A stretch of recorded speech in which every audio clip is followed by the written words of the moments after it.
ಶರಣು ಹೇ ಮಹೇಶ್ವರ ಜೇನಕಲ್ಲ ಶ್ರೀ ಸಿದ್ದೇಶ್ವರ. ಗುಹೆ ತಪಸ್ ಮಾಡಿ ಸಿದ್ಧಿ ಪಡೆದು ಪಾದ ಇಟ್ಟರು. ಎಡಪಾದ ಬಲಪಾದ, ಆ ಪಾದದಲ್ಲಿ ಇವತ್ತು ಬವಾಡ ಶಕ್ತಿ ನಡೆದಿದೆ. ಆ ಪಾದದಲ್ಲಿ ನಾವೇನು ಮನಸ್ಸಿನಲ್ಲಿ ಅಂದ್ಕೊಂತ ಸಿದ್ಧಿ ಅಂದರೆ ನಾವು ಮನಸ್ಸಿನಲ್ಲಿ ಏನು ಸಂಕಲ್ಪ ಮಾಡ್ಕೊಂತ ಅದು ಸಿದ್ಧಿ ಆಗುತ್ತೆ. ಅದಕ್ಕೆ ಸಿದ್ಧಿ ಪುರುಷರು ಅಂತ ಹೇಳೋದು. ಪ್ರತಿ ತಿಂಗಳು ಉಣ್ಮೆ ನಡೆಯುತ್ತೆ. ಪ್ರತಿ ದಿವಸನೂ ರುದ್ರಾಭಿಷೇಕ ಪೂಜೆ ನಡೆಯುತ್ತೆ. ಬೆಳಿಗ್ಗೆ 6 ರಿಂದ 8 ಪ್ರತಿ ದಿವಸ ರುದ್ರಾಭಿಷೇಕ ನಡೆಯುತ್ತೆ. ಉಣ್ಮೆ ಶ್ರೇಷ್ಠ ಇಲ್ಲಿ, ಉಣ್ಮೆ ಶ್ರೇಷ್ಠ. ಪ್ರತಿ ಉಣ್ಮೆ ನೀವೇನು ಅಂದ್ಕೊಂತೀರೋ ಇಷ್ಟು ಉಣ್ಮೆ ಬೆಡೋದ್ರಿಂದ ನಿಮ್ಮ ಕೆಲಸ ಆಗುತ್ತೆ. ಅಂಥ ಪವಾಡಗಳು ಭಾರಿ ನಡೆದವೆ. ಏಪ್ರಿಲ್ ತಿಂಗಳಲ್ಲಿ ಜಾತ್ರೆ ಆಗುತ್ತೆ. ಚೈತ್ರ ಉಣ್ಮೆ ಶುದ್ಧ ಉಣ್ಮೆ ದಿವಸ ಇಲ್ಲಿ ಜಾತ್ರೆ ಆಗುತ್ತೆ.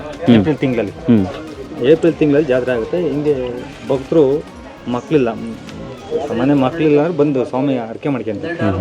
ಅವಮ್ಮ ಅರ್ಕೆ ಮಾಡ್ಕೊಂಡಿತ್ತು, ಅಪ್ಪ ನನಗೊಂದು ಮಗು ಆದರೆ ನಿನ್ನ ತೇರು ಗಾಲಿಗೆ ಹಾಕ್ತೀನಿ ಅಂತ ಅರ್ಕೆ ಮಾಡ್ಕೊಂಡಿತ್ತು.